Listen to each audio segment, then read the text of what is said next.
நம்முடைய நிலைமை என்ன அப்படின்னா மேவி போசேத்துடைய நிலைமை தான். மேவி போசேத்து அவன் எங்க இருந்தானா? எந்த பார்ல இருந்தானா? லோதேபார். என்ன பாரு? லோ சொல்லுங்க. லோல இருந்தா. லோன்னு என்ன? கீழே.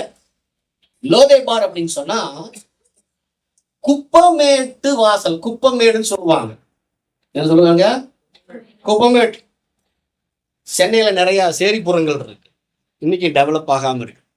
அங்கெல்லாம் போவே உள்ளே நுழைய முடியாது. அப்பேற்பட்ட கவர்மெண்ட்டுக்கு சொந்தம் இல்லாத புறம்போக்கான ஒரு இடத்துல ஒளிஞ்சு வாழ்ற ஒரு வாழ்க்கையத்தான் இந்த மேவி போசேத்து வாழ்ந்துட்டு இருந்தாங்க இல்லையா? நாமளும் ஒரு காலத்துல இப்படித்தான் வாழ்ந்துட்டு இருந்தோம். இப்ப ராஜாவின் தயை நம்ம மேல வந்துருச்சு. சொல்லுங்க.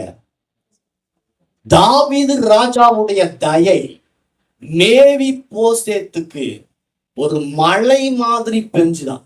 என்ன மாதிரி பெஞ்சுதான்? தயைனா சும்மா அப்ப சொப்பம் இல்ல.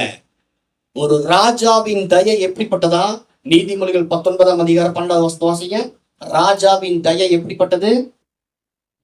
ராஜாவுடைய கோபத்தை பார்த்திருக்கீங்களா?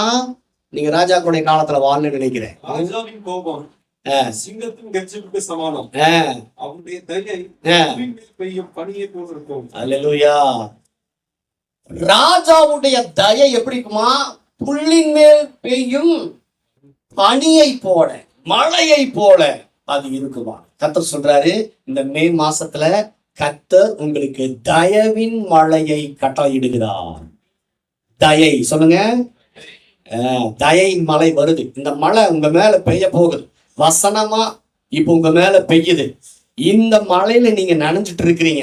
இந்த மழையில நீங்க நனையும் போது இதை நனைய நனைய நனைய நனைய நனைய அவர் விரும்புகிறபடி, அவர் நினைக்கிறபடி, நீங்க விரும்புகிறபடி அல்ல, நீங்கள் நினைக்கிறபடி இல்ல, நாம் வேண்டிக் கொள்ளுகிறதுக்கும் நாம் நினைப்பதற்கும் அதிகமாய் ஒன்றை நம்மேல் அவர் வைத்திருக்கிறார்.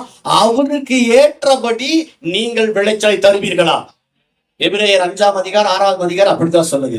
அடிக்கடி பெய்கிற மழை நீரை குடிக்கிற நிலமானது தேவனால் ஆசீர்வாதம் பெறும். அல்லேலூயா. இப்ப இந்த தயை மழை மேல அப்படியே பெய்ய போகுது. நீங்க இதுல நனைய போறீங்க.